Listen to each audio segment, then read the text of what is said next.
So one day, Jesus takes Peter, James, and John with him up to a high mountain to pray. And while he's praying, he starts glowing. And then Moses and Elijah appear talking with him. And then a cloud envelops them, and the voice of God speaks to them. This is what we're studying today in an episode that is traditionally known as the Transfiguration.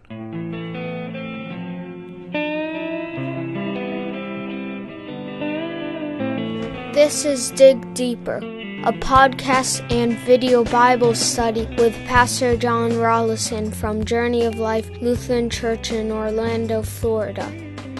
Each week, Pastor John takes the text or topic of the sermon and digs into it a little deeper for people who want to go a little deeper. We're glad you're here. I'm Pastor John from Journey of Life Lutheran Church, and I'm glad you're here with me on this episode of Dig Deeper. I'm the pastor of Journey of Life Lutheran Church in Orlando, Florida, the Lake Nona area. I'd sure like to invite you to be a part of that. We meet every Sunday at 10 a.m. in the cafeteria at the Lake Nona YMCA. Our website is journeyoflife.org. No spaces or anything. And if you want to check out my personal blog site, it's johnrallison.com. JohnRallison.com. I'm glad you're here. We do this with a video slide deck and also with audio as a podcast. I'm not going to show my face today. I don't feel that great, so I don't think you want to see it. But without further ado, let's head into this episode of the Transfiguration. The Transfiguration is recorded in Matthew, Mark, and Luke. In Matthew, we find it in Matthew chapter 17, verses 1 through 13, and we'll start our study together by reading that. Excuse me, I'll probably be doing that a lot today. Matthew chapter 17, beginning at verse 1. And after 6 days Jesus took with him Peter and James and John his brother, and led them up a high mountain by themselves. And he was transfigured before them. His face shone like the sun, and his clothes became white as light. And behold, there appeared to them Moses and Elijah talking with him. And Peter said to Jesus, Lord, it's good that we are here.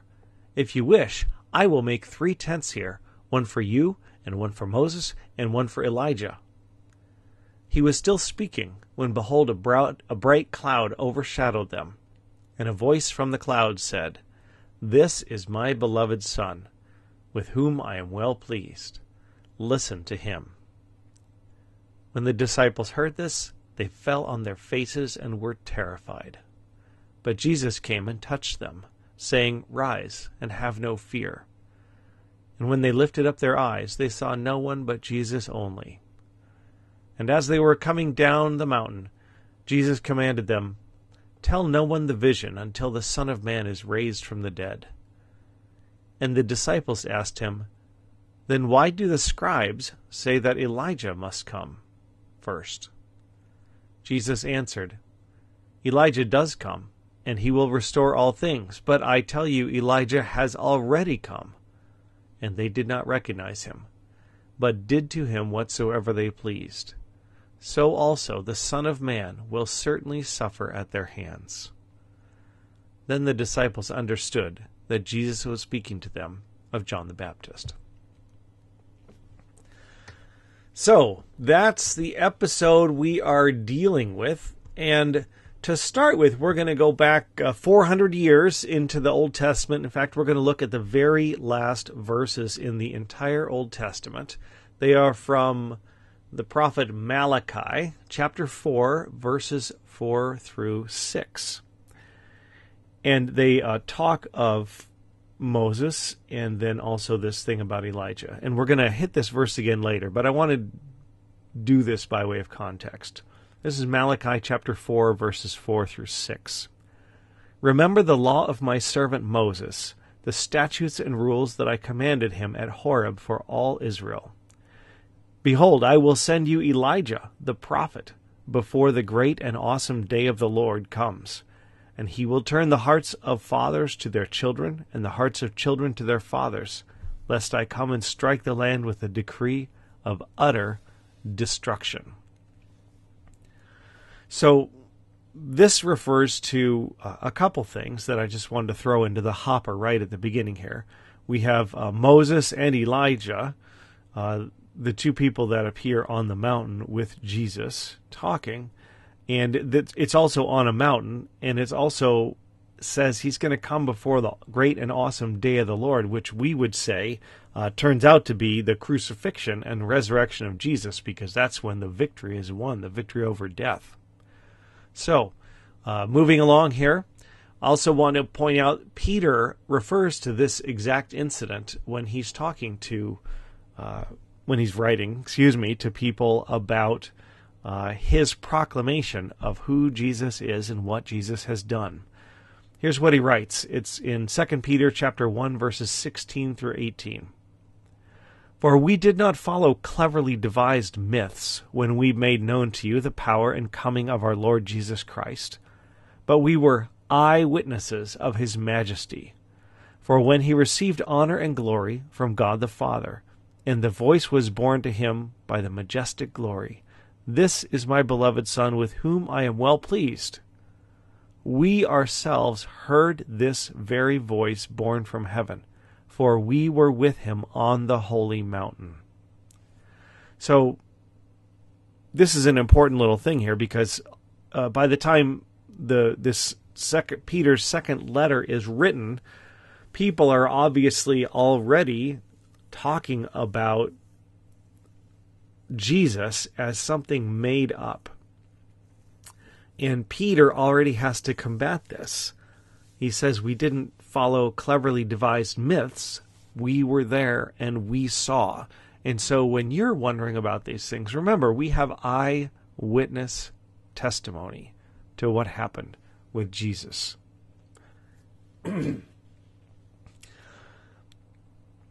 So, let's move in, and what we're going to do is kind of go verse by verse and take a look at this text together.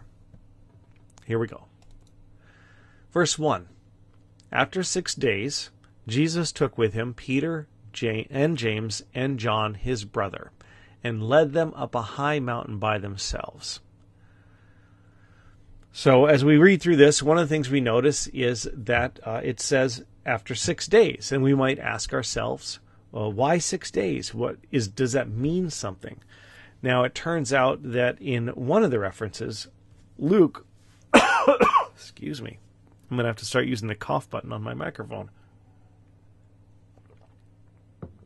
One of the references, Luke says about 8 days. So, and there's a couple things in there. One is Luke just gives the about, right? Another is that you can count things inclusively or exclusively. So, Matthew says after 6 days. And Luke says about 8 days. So if you count the beginning day and ending day, that's 8. Or if it's just the 6 intervening days, that's 6. But I don't think we need to get that technical on it. It's just about 8 days, 6 days. And the other thing that's interesting on this, I'm going to take you back to that slide for those of you who are watching. It says, Jesus took with him Peter and James and John his brother. In Greek, it says the Peter and James and John. And I actually emailed one of my Greek professors, professor of New Testament at Concordia Seminary in St. Louis. Jeff Gibbs is his name. Great guy. Has a lot of great things to say. And he said there could be something about, it's because in Greek it says the, and then Peter and James and John. And it's almost like Matthew is pointing out that this is kind of the inner circle of guys. So that's just kind of interesting. We're just going to draw everything out of here and look for all the different things. Oh, there it is right there on that slide. Why the Peter? Now it also says the next thing is that they go to a high mountain. And God appears on mountains. The high places are the places of God. And that's sort of true of a lot of religions, not just Christianity. But when we look in the Old Testament, we find God appearing to people in the mountains. So what I want to do is look at a couple places where God appeared on the mountain. In fact, we're going to look at where God appeared to Moses on a mountain and Elijah on a mountain, and now Jesus is standing on a mountain in our text today. So, Moses was on Mount Horeb. It's in Exodus chapter 3, 1-2. It's the beginning, really, of his call to be the deliverer of Israel. This is Exodus 3, 1-2. Now Moses was keeping the flock of his father-in-law Jethro, the priest of Midian, and he led his flock to the west side of the wilderness and came to Horeb, the mountain of God. And the angel of the Lord appeared to him in the flame of fire out of the midst of a bush. He looked, and behold, the bush was burning, and yet was not consumed. And so after that, of course, Moses went to talk and all that stuff. But there is Moses, God appearing to Moses on Horeb, Mount Horeb, right there. So we also know the famous one, Mount Sinai. That's in Exodus 19, verse 16. And just to kind of get the picture, it's a little bit different. On Horeb, there was the very calm, sort of minimalist appearance of the flaming bush. In Exodus 19, on Sinai, it says, on the morning of the third day, there were thunders and lightnings, and a thick cloud on the mountain, and a very loud trumpet blast, so that all the people in the camp trembled. So this is more of a powerful display here. It's a thick cloud and lightning, and the trumpet blast is the loud sound. So that kind of has echo. The Transfiguration experience kind of has echoes of this too, with the cloud descending and enveloping them, and the voice of God there. Now we're going to go over to Elijah, who was also encountered God on Mount Horeb. This one's recorded in 1 Kings chapter 19, verses 8-9. It says this. This is after Elijah was being. I'm sorry, I'm stuttering because I'm distracted. I can hear my cat outside my office going crazy. This is after Elijah and the prophets of Baal, and then after that Jezebel wanted to kill him, and Elijah said, I can't do this anymore, and God sent an angel to strengthen him, and then we get to this little episode where it's in 1 Kings 19, verses 8-9. And he arose and ate and drank and went in the strength of that food for 40 days and 40 nights to Horeb, the mount of God. And there he came into a cave and lodged into it. And behold, the word of the Lord came to him there and said, What are you doing here, Elijah? And after this, we hear a pretty famous passage where Elijah wants God to appear to him. And God says, I can only, you can't actually see me, but I can let you see the tail end of me, the aftermath of my passing. There's a fire, and God's not in the fire, and there's an earthquake, and God's not in the earthquake, and then there's a still small voice, and that's where God is. And so that's how Elijah encountered God on Mount Horeb. Also, interestingly, Horeb is where the Israelites had camped during. If you remember, Moses brought down the Ten Commandments, and there was anyway in the history of the Israelites there was such rebellion that Yahweh decreed that they would have to be in the desert 40 years before they could enter the Promised Land. And so Horeb is actually the place where they were encamped when God said, it's been long enough, and now you go enter the Promised Land. And that is in Deuteronomy chapter 1, verse 6. It says this, The Lord our God said to us at Horeb, You have stayed long enough at this mountain. They'd been camped there. And so it was time to move. It was finally time to go.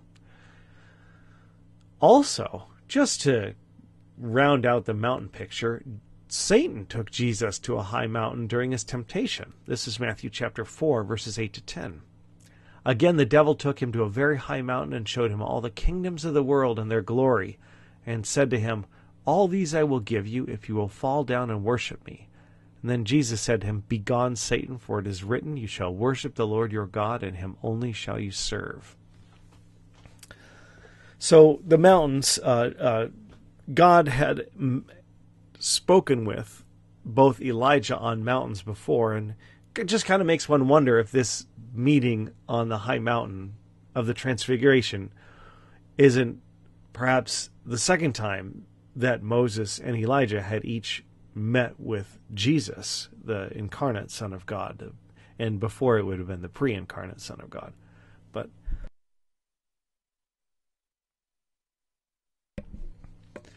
excuse me if you heard that. It also says they went up there by themselves, and Luke includes the information that they went up there to pray. All right, verse 2. He was transfigured before them. His face shone like the sun, and his clothes became white as light. Luke tells us that this was as he was praying. This word transfigured is this word from which we get metamorphosis. And so it's like a change in form kind of thing. It's not a mild thing. It's like, wow, something different. And it's the same word applied to us in our full redemption. Paul's writing to the Christians in Corinth in 2 Corinthians chapter 3, verse 18, and he says, "And we all, with unveiled faces, beholding the glory of the Lord, are being transformed into the same image from one degree of glory to another. For this comes from the Lord, who is the Spirit." So the transformation, like to a new thing, really, almost, that happened to Jesus there on the mountain, is something that Jesus is slowly doing to us as we live in him. Paul says we are being transformed. We are being metamorphosized, just like Jesus was. Interestingly, by the way, the trio, Peter, James, and John, didn't have to veil their faces after they encountered Jesus, but maybe that was, due to the short time, their skin didn't absorb the glow. I really have no idea why. It's just something to notice. The brightness of Jesus also recalls, I think, Sinai, that sort of power, the glowing emanation, but it's different than either of those Horeb experiences, the burning bush or the still small voice. But the idea that Jesus, as the Lord of the universe, is shining is an idea also adopted all the way at the end of the Bible in Revelation chapter 1, verse 16. "In his right hand he held 7 stars, and from his mouth came a sharp two-edged sword, and his face was like the sun shining in full strength." And we see this again in Revelation chapter 10, verse 1. "Then I saw another mighty angel coming down from heaven, wrapped in a cloud with a rainbow on his head, and his face was shining like the sun, and his legs like pillars of fire." And that's an angel. That's a little bit different, but still the idea of the holy movement of God. People are shining from the inside. They're not reflecting light. They're actually shining with their own light. So as I said, that transfiguration word, the metamorphosis that happened to Jesus when he started glowing like the sun, is the same word used for us. Paul writes in Romans chapter 12, verse 2, to the Christians in Rome. He says, "Do not be conformed to this world, but be transformed by the renewing of your mind, that by testing you may discern what is the will of God, what is good and acceptable and perfect." So God really wants to transform us, to transfigure us, to metamorphosize us, to make us into a new being that is after the likeness of Christ. And as we study this transfiguration account, I would suggest to you that part of what's going on and why this is in the Bible is that our vision of this transfiguration, our seeing the brightness of Christ and reflecting on it, is what's going to transform us. When we see that Jesus was transformed before the disciples, that changes the way we look at the world. The world is different than we thought because we don't normally think of people being transformed in front of our eyes and showing with the light of the glory of the God of the universe, right? That's not the way I don't see that happening, 3 days a week. But it happened, and so it has to transform the way I look at the world. And it has to transform the way I look at other people. And so as we reflect on who Jesus really is, this is kind of getting a peek behind the curtain. When we reflect on who Jesus really is and what the person and work of Jesus Christ says about what reality really is, and who God really is, and how God thinks and feels about us, that has to transform our own thoughts, our own words, and our own actions. It really does make us into a different person. It begins to transform us into the likeness of Christ.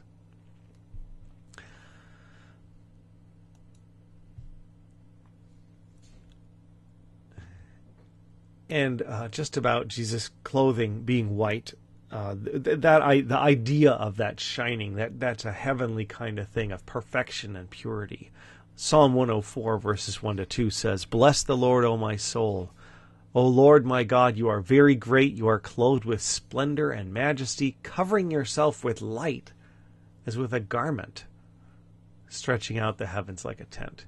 So again, it's that light, wrapping himself with light like a garment. And in Daniel, we see this, it's a reference to the idea of the brightness again here. It says, "As I looked," this is Daniel chapter 7, verse 9, "As I looked, thrones were placed, and the Ancient of Days took his seat. His clothing was white as snow, and the hair of his head like pure wool. His throne was fiery flames, and its wheels were burning fire." And so as we imagine this instance, as we imagine this thing that happened with Peter and James and John up there, imagine Peter, James, and John later when they're allowed to, trying to tell the other people what it all looked like. And imagine trying to write down, trying to describe in words the experience of what happened. How do you describe something that no one else has seen? Luke didn't even try. Luke just said, what did he say? He said he was transfigured and his face shone like the sun and his clothes became white as light. That's pretty bright. Mark tries to give us a little more concrete example of something that people might be able to resonate with. In Mark chapter 9, verse 3, he says, "His clothes became radiant, intensely white, as no one on earth could bleach them." So, it sort of stretches the imagination to think what that might have looked like. All right, verse 3. "And behold, there appeared to them Moses and Elijah, talking with Jesus." Of course, Moses and Elijah represent the law and the prophets. And some people question this, but it seems pretty clear to me that Moses is the great lawgiver and Elijah is one of the, I don't want to say A-level, but he's like one of the big names in prophecy.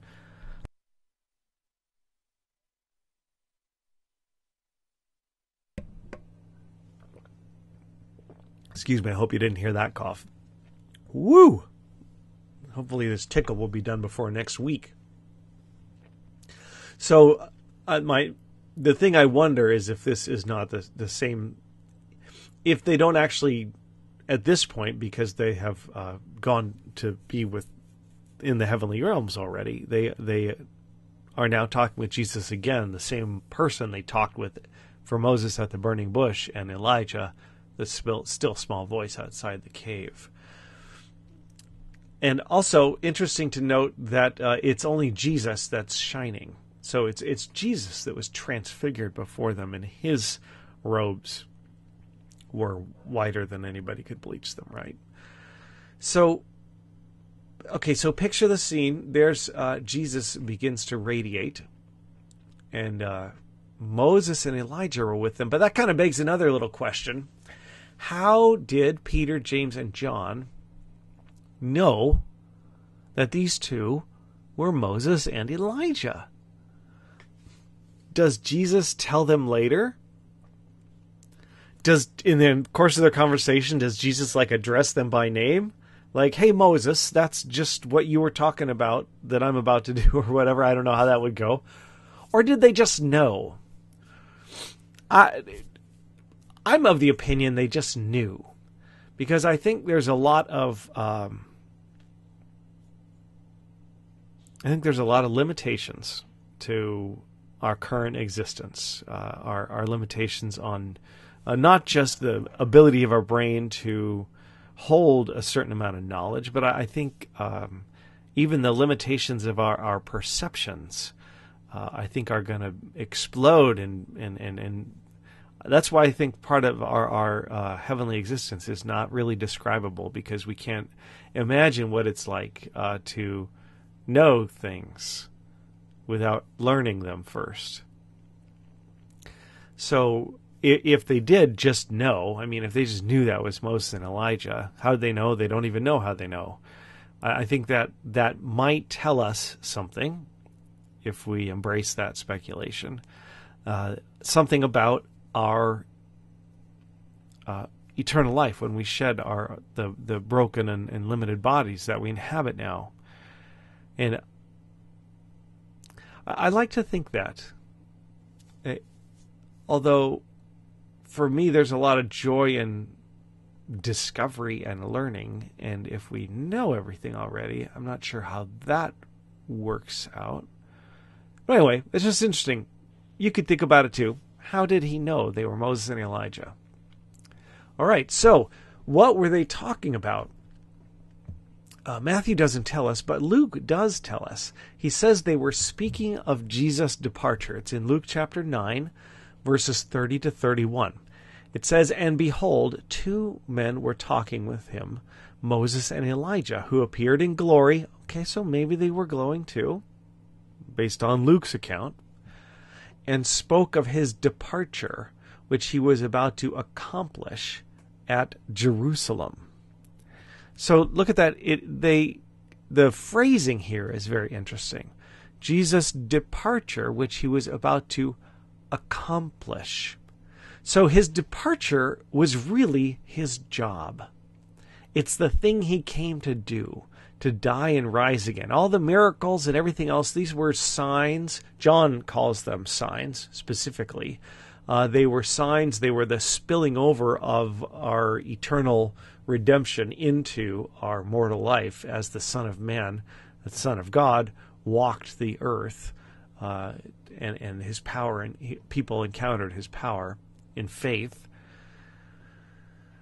So it's not just that his death is going to happen to him. It's by his departure he's going to accomplish it.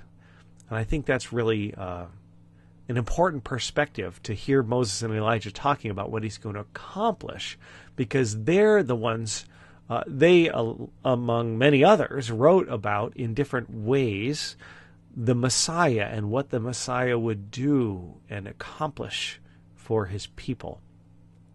So here they are talking about what's going on. Verse 4, "Peter said to Jesus, 'Lord, it's good that we are here. If you wish, I will make 3 tents here, one for you, one for Moses, and one for Elijah.'" And if you read the version from Mark adds that Peter didn't know what he was saying. 3 tents, why tents? I don't, some people try to make a big deal out of the tents, and they talk about the Feast of Tabernacles and the waiting there, the recalling the wandering in the wilderness. I'm not sure you can go that far on this, or whether it's just like, well, if we're going to stay here a while, we need shelter. So I would be glad to make shelters. Yeah, you can dig further into that if you want. We are going to move on. So, Matthew 17, verse 5. "Jesus was still speaking when, behold, a bright cloud overshadowed them, and a voice from the cloud said, 'This is my beloved Son, with whom I am well pleased. Listen to him. So this, the voice and the cloud, that kind of is reminiscent of the presence of God on Mount Sinai. The voice actually also calls to mind Jesus' baptism as well. I'm going to read that to you if you're listening, and I'm going to put it on the screen so you can follow along if you're watching. Matthew chapter 3, verses 16 to 17. When Jesus was baptized, immediately he went up from the water, and behold, the heavens were opened to him.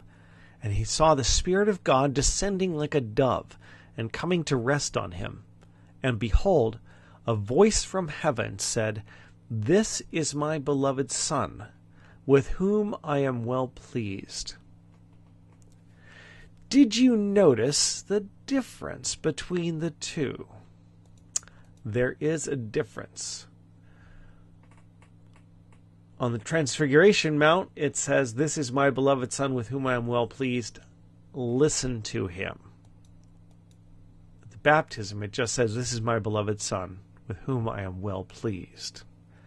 So perhaps "listen to him" is added in this instance because the law and the prophets are being fulfilled in Jesus. And so you have Moses and Elijah and Jesus standing there. The law, the prophets, the Messiah. The voice comes. Everything's hidden by a cloud. The voice comes and says, "This is my Son. Listen to him." And Moses and Elijah disappear. That, I think, is God laying out for us the primacy of Jesus Christ, which makes sense because we're told in the Scriptures that in Jesus all the fullness of the deity dwelled. And so Jesus is the best picture of God that we have. So I think what's going on here is Jesus is the fulfillment, and God says, "Listen to him," above the law and the prophets, because Jesus will teach with scriptures from the law and the prophets in the Old Testament, but he's going to try to show us the way. I think we could probably argue that God always intended them because of the way the prophets talked about God says, "I desire mercy, not sacrifice," and stuff like that. But what Jesus really pushes us on is that the law, if you try to read the law and follow it in a very, very strict way, you're going to find out you can't. That's what really happens. And that's what kind of the sacrificial system was a reminder to people. In the Old Testament, they're always dependent on God's mercy because they're never actually able to stand on their own goodness in the face of the perfect goodness of God. But now the Son of God is here, and he's going to die on the cross and rise again. And so we don't look at the law as the gate to heaven. Now we look at the law as revealing the heart of God to us and helping us understand how he wants to live. The law, Jesus said, can be summed up in basically two phrases. Love the Lord your God with all your heart, soul, mind, and strength, and love your neighbor as yourself. So love is the fulfillment of the law. The later writers of the Old Testament echo that same sentiment. Love is the fulfillment of the law. So the law gives us ways to love our neighbor as ourselves and to love God above all else. But the law becomes descriptions of the heart of God, and the core of it is love itself. And because the code has been fulfilled by Jesus, and through his death and resurrection, he's reconciled us to God and made things right. We still use the law, the Ten Commandments and all that stuff, but we use it in an entirely different way. We don't judge ourselves according to it. It's not the gatekeeper for God's pleasure on us or the gatekeeper to heaven or whatever. It becomes the revelation of the heart of God. And so we say, we love God, we are thankful toward God, and we want to know how to live now. And then we go look at the law like that. And reading the law becomes an entirely different thing. So, Lutherans call that law and gospel. And some, well, we don't need to go into that. I'm going to move right on. So the law and the prophets, Jesus said, testify about him. When he was speaking with some of the religious leaders who were questioning him. This is John chapter 5, verse 39. He said, "You search the scriptures because you think that in them you have eternal life, and it is they that bear witness about me." So Jesus told those religious leaders essentially the same thing that we see visualized on the Mount of the Transfiguration. You got the law and the prophets and Jesus, and God says, listen to Jesus, and the law and the prophets disappear. They don't disappear, though, as something that's not important, because they are what they are. They definitely are still the heart of God. But Jesus tells us about this. In Matthew 5, verse 17, Jesus tells us about the law and the prophets. He says, "Do not think that I have come to abolish the law or the prophets. I have not come to abolish them, but to fulfill them." So that's really important, because nothing is like, it's not as though God has changed his mind about what's important or what the right way for his human creatures to behave is. He hasn't. But what has changed, what Jesus has done, is fulfilled them on our behalf. And so we know that Jesus stands as our representative before the Father. And when we hitch our wagon to Jesus, so to speak, by faith, when we place our trust in Jesus, when we say he's going to be the Lord of my life, that's the old language. Maybe you could call him CEO. He's going to be the person from whom I study life and whose word I follow in the way life should be led.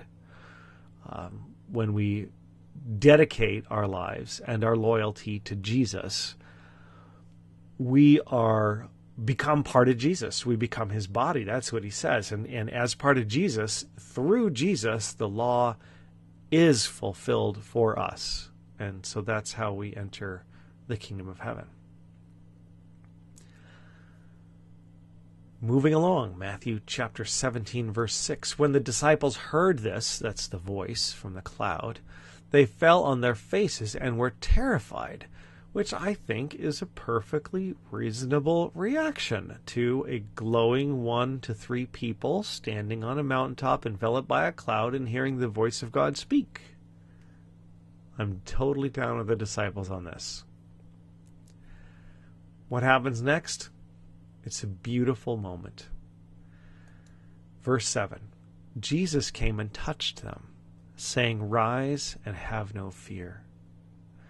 What a tender little moment that is. Jesus has been on full power display, right? Jesus is actually all that, right? I mean, he's the one who was glowing. He's the one about whom the voice of God said, "This is my beloved Son, with whom I am well pleased. Listen to him." And this person who's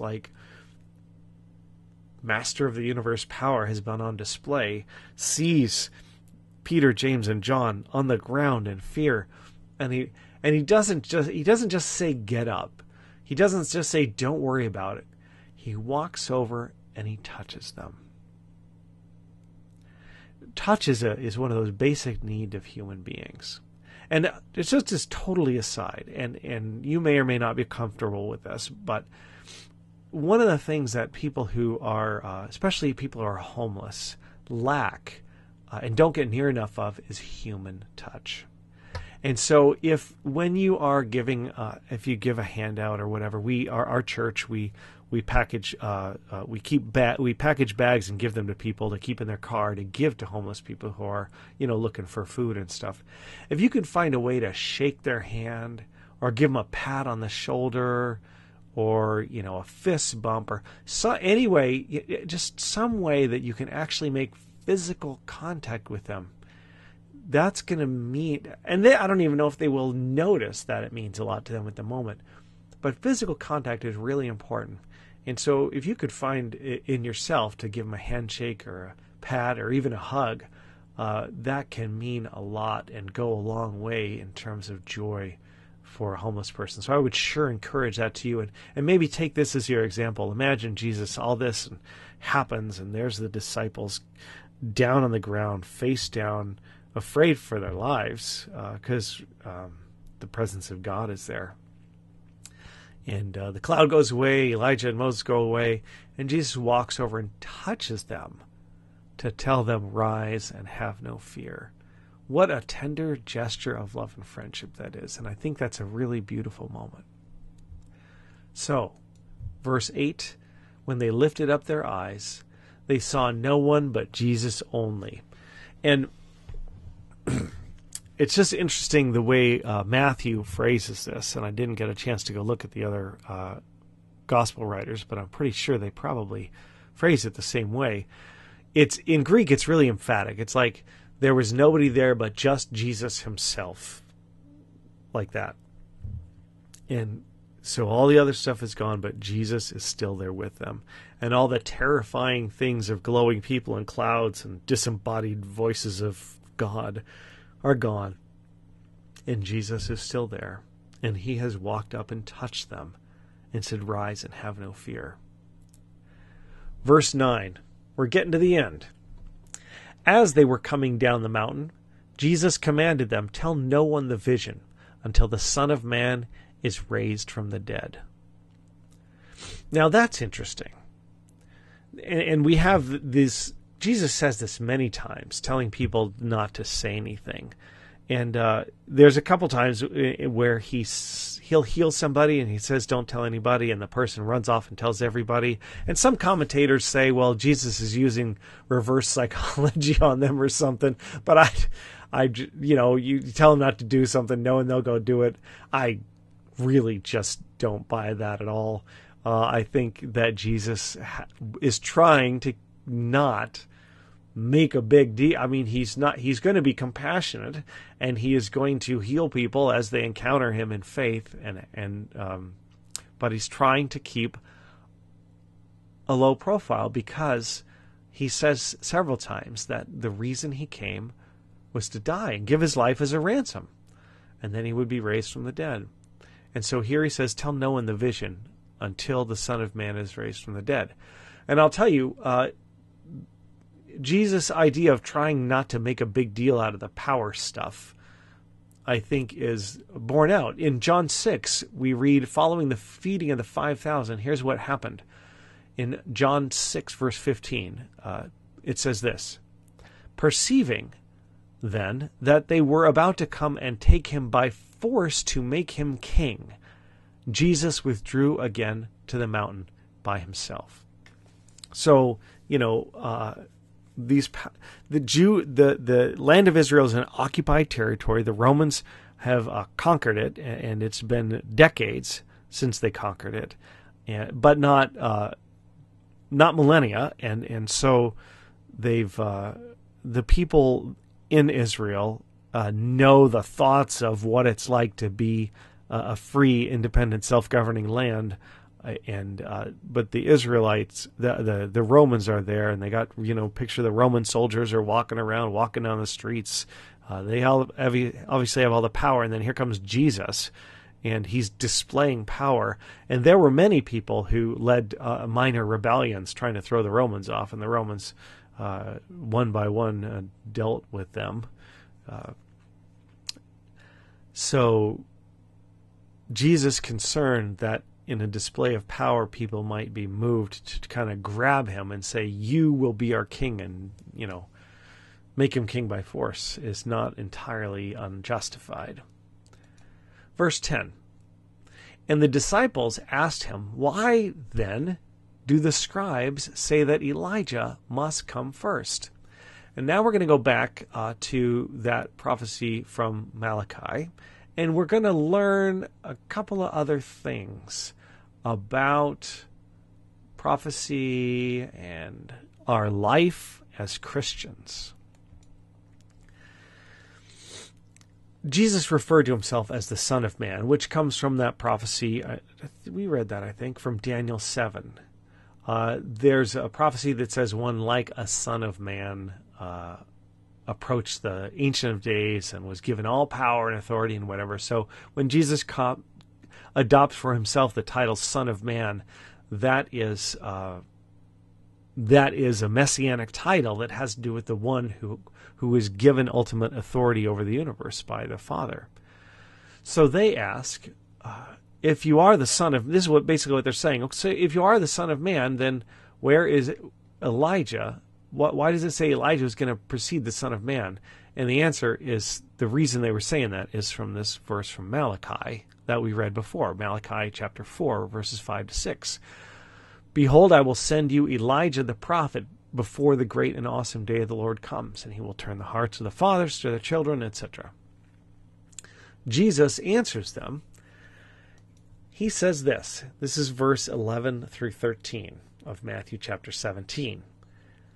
Jesus answered, Elijah does come, and he will restore all things, but I tell you that Elijah has already come. So verse 11 is, the prophecy is true. Elijah does come. And then in verse 12, Jesus says, and in fact, that prophecy has been fulfilled. I tell you that Elijah has already come, and they did not recognize him, but did to him whatever they pleased. So also the Son of Man will certainly suffer at their hands. And then the disciples understood that he was speaking to them about John the Baptist. And here we get to a very interesting thing, and it's a lesson for you and me, that we don't always know the role we are playing in God's plan. And that should be a real motivator and a driver to faithful following of Christ in our lives, because we don't know what Jesus is doing in or through us in the long term as we're walking in faith. Listen, John the Baptist, Jesus said John the Baptist was Elijah, but John the Baptist didn't know it or acknowledge it. So when Gabriel came and announced the birth of John the Baptist to his father, Zechariah, this is what he said of him. He will go before the Messiah in the spirit and power of Elijah to turn the hearts of the fathers to the children and the disobedient to the wisdom of the Lord, to make ready for the Lord a people prepared. But, so that was what the angel told Zechariah, spirit and power of Elijah. So this is going to be like Elijah, right? But when John was asked if he was Elijah, he responded that he wasn't. The religious leaders noticed this thing happening in the wilderness with John the Baptist, so they sent their representatives out to say, who are you and what are you all about? They asked him, this is John chapter 1, verses 21 to 23. They asked him, what are you then? Are you Elijah? John the Baptist said, I am not. They continued, are you the prophet? He answered, no. So they said to him, who are you? We need to give an answer to those who sent us. What do you say about yourself? And he said, I am the voice of one crying out in the wilderness, make straight the way of the Lord, as the prophet Isaiah said.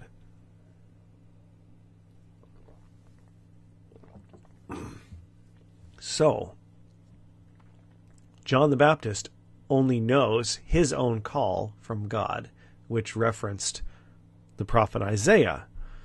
Even though the angel told Zechariah he would be in the spirit and power of Elijah, John the Baptist did not own that, but Jesus applied it to him. So, excuse me, man.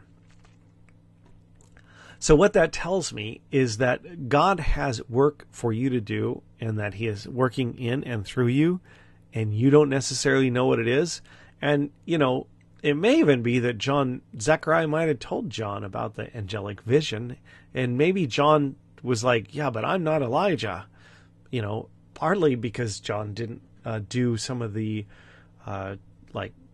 deeds of power that Elijah did as the prophet. John was a preacher of repentance. And so maybe something inside of John couldn't own the idea that he was Elijah, the Elijah to come. And yet Jesus said, yes, in fact, he is. And I wonder if that isn't part of our lives sometime, that we can't actually own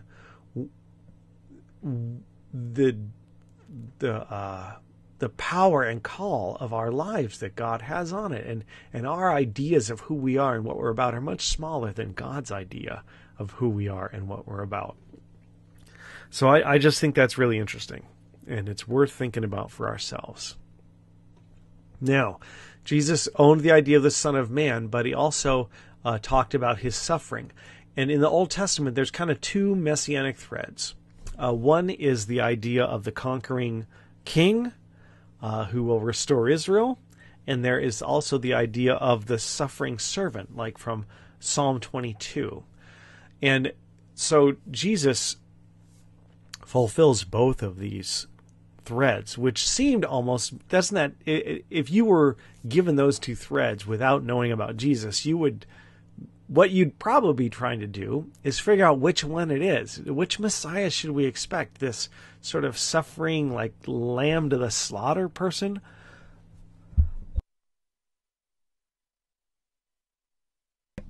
Excuse me, I hope you didn't hear that. Would you expect that suffering like, led like a lamb to the slaughter, or would you expect the conquering and victorious king who is given all the power in the universe? And what we find out in Jesus is these two apparently mutually exclusive messianic threads come together in one person. And we see that here when he talks about the Son of Man suffering. That's the blending of those two messianic threads. So that's our whole text that we are going to go through here, and I want to just drop in a couple of points from the sermon yesterday, which is the sermon from February 26, 2017, where we were trying to look at how what we see going on in this text applies more to our lives. This, of course, is more of the Bible study, and that is more the sermon. So let me just give you real quickly the 3 points from the sermon. And if you want to hear more about it, you can go to journeyoflife.org, and then you can slide down on the worship and teaching tab up there, and you can find this as an audio or a video or whatever. Just look for the sermon from February 26th. But the 3 points that, three of the points anyways that I see that make a real difference for our life that come out of this story are: one, you don't know your role. We already talked about that. John the Baptist didn't know or wouldn't own or didn't really feel comfortable saying he was Elijah or whatever, but there was something there where Jesus said he is the Elijah that is to come. And John the Baptist didn't know it or wouldn't own it. And that's kind of our situation too. We don't always know what role we're playing in God's big plan. And you have other people like this. Maybe you've found out, you might have influenced people and they come back to you later and said something made a big difference to them, and you're like, you can't even remember it. Teachers have this. Teachers certainly have this. They know, like, in a general sense, they're influencers, but sometimes, and you could probably remember in your life one particular teacher that said something or did something that really had an impact on you. And they had, they were just going about their day trying to be a good teacher, but they really had an impact on you. So that's you too. You don't know your role. You don't know all the different ways God might be using you. The second thing is that you can't see the outcome. They're given a glimpse of with the transfiguration of Jesus. They're given a glimpse of Jesus in all his power and glory, and but they're walking through their lives. And then the biggest place we see you don't know the outcome is on Good Friday, where they all think he's gone and dead. And then it turns out that the Good Friday was actually the doorway to Easter Sunday. You don't get an Easter without a Good Friday, right? You don't get an Easter without a Good Friday.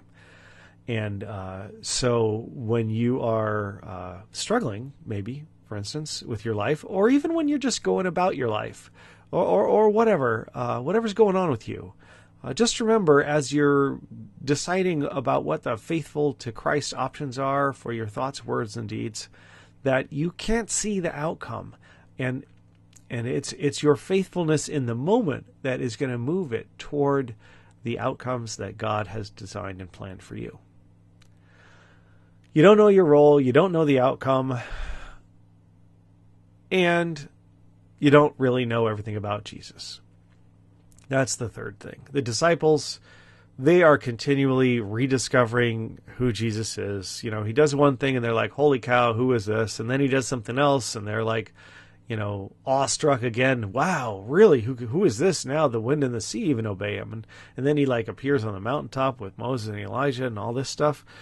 And if Jesus is the second person of the Trinity, the uncreated, co-eternal Son of the Father, begotten of his Father before all worlds, light of light, God of God, very God of very God, which is what we say in the Nicene Creed, being of one substance with the Father, by whom all things were made. If that is Jesus, we get to know God through Jesus. We see Jesus walking on the earth. We get to know how God thinks and feels and reacts to our pain and our suffering and our sin. But the Jesus is the glory of God sort of kind of encapsulated into a human being walking around. And we make a big mistake if we think that just because we kind of know, we've gotten to know Jesus as a human, which is, again, that's how we know what God is like, what God thinks and feels about our life and our death and our suffering and our pain and our joy. But if we think that because we know what God is like in Jesus, we've got him all pegged, we are so far underestimating Jesus. Jesus is about things all the time. And the point of all these three things, just to get back to the idea of pivotal moments, because that's where we were starting with, and it kind of went a different direction, I know. But the idea of the sermon and of my reflections on this is the idea of pivotal moments. This seems like a big pivotal moment here. It seems like a big pivotal moment in the lives of these apostles, but we have four gospel writers, Matthew, Mark, Luke, and John. Mark and Luke were not apostles. Matthew and John were. Matthew wasn't there. John was. So of the four Gospels, the only Gospel that does not mention the Transfiguration is the Gospel written by the Apostle who was at the Transfiguration. Now, Peter does mention this. We read that before, didn't we? I'm sorry, I'm a little bit... Have you ever been a little hazy? You got a cold and you're not thinking too straight, and then you like take some medicine and, you know, maybe you feel a little better, but it certainly doesn't help you think straighter. So Peter said that, let me see if I have it. No, I don't have it, and I can't remember if we read it before. So anyway, I'm not going to spend any more time thinking about it. Peter is writing, this is in 2 Peter chapter, I think it's 1 verses 16 to 17. He's writing to the other people and says, we didn't follow cleverly devised myths when we told you about Jesus. We were there on the mountaintop and we saw his glory. And it's interesting. And so Peter also isn't like making a huge deal out of the Transfiguration. He's just saying, no, we didn't make up Jesus. We didn't make up all the stuff he did. We were there. We walked with him. We were even on the mountain. So when I started this, I was thinking of of pivotal moments, and it turns out that maybe this isn't a pivotal moment like I thought it would have been. And maybe that's because they were walking with Jesus the whole time. And this is just one more thing. I'm not sure about that. But I do know that we don't always recognize our pivotal moments. Sometimes they happen and we recognize them. Sometimes they don't. Sometimes they happen suddenly. Sometimes they're part of they're like the culmination of a long, slow build. But there's a couple of habits that we need to have in place so that sometimes pivotal moments happen and we don't even know they've happened until we look back and say, oh, that was in fact a pivotal moment. But I do know there's two habits that every Christian needs to have in place. One is that you need time alone with just you and God, nobody else's influence. And that can be, for us, that can be studying the scriptures, praying, meditating, whatever. But it's journaling, all that kind of stuff. But you need time where it's just you facing you and God. And Jesus even did this. He went away by himself. Luke chapter 5, verse 16. He would withdraw regularly to desolate places to pray because he needed time alone with God. That's one thing. The other thing you need is people who are walking with you on your spiritual journey. Jesus took with him Peter, James, and John to pray up on this mountain. He also took his disciples with him to the Garden of Gethsemane. You need people who can be with you as you walk your faith, walk through this life. And if Jesus needed people with him, you need people with you.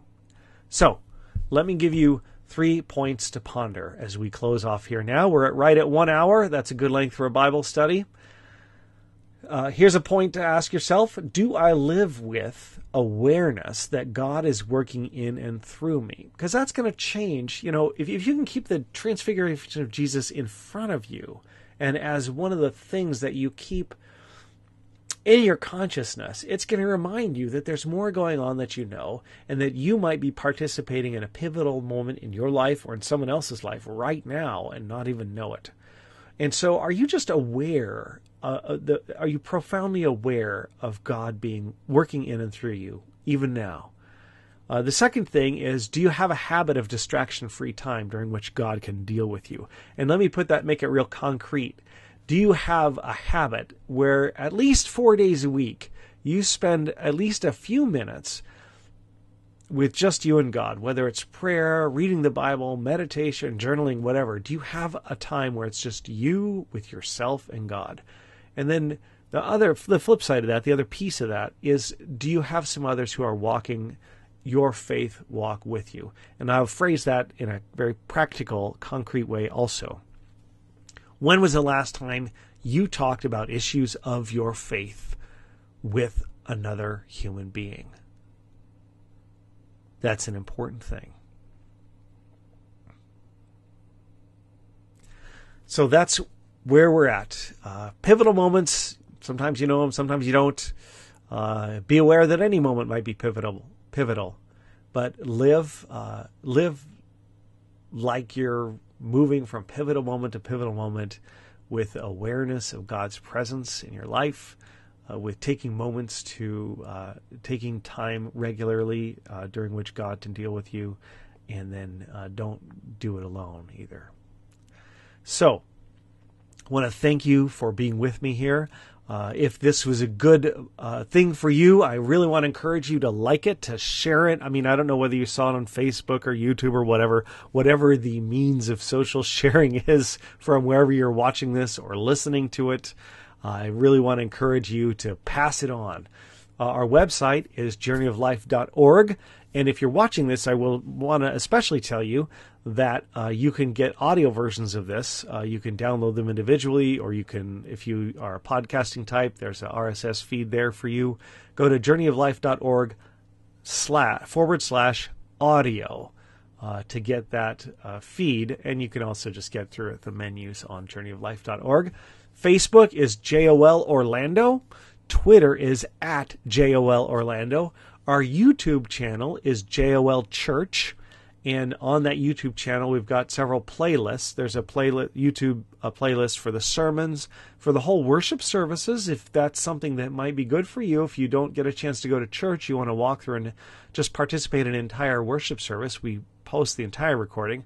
And then these Dig Deeper recordings are on our YouTube channel, JOL Church, also. So, that's it. My name is John Rallison, the pastor at Journey of Life. If you feel so inclined to support our ministry, we would encourage and support you to do that. And you can go to journeyoflife.org/donate if you want to help support our ministry in some way. We would certainly appreciate that. And again, if you happen to be in the southeast area of Orlando, anywhere near the Lake Nona area of Orlando, we would love to have you come and visit us. Our worship services are every Sunday morning at 10 a.m. in the cafeteria at the Lake Nona YMCA, the address of which is 9055 North Lake Parkway, Orlando, Florida, 32827. Thank you for listening. It's a privilege to be able to bring this to you, and God bless you. Visit us at www.journeyoflife.org. Thanks for being with us. Pollo, pollo, pollo, pollo.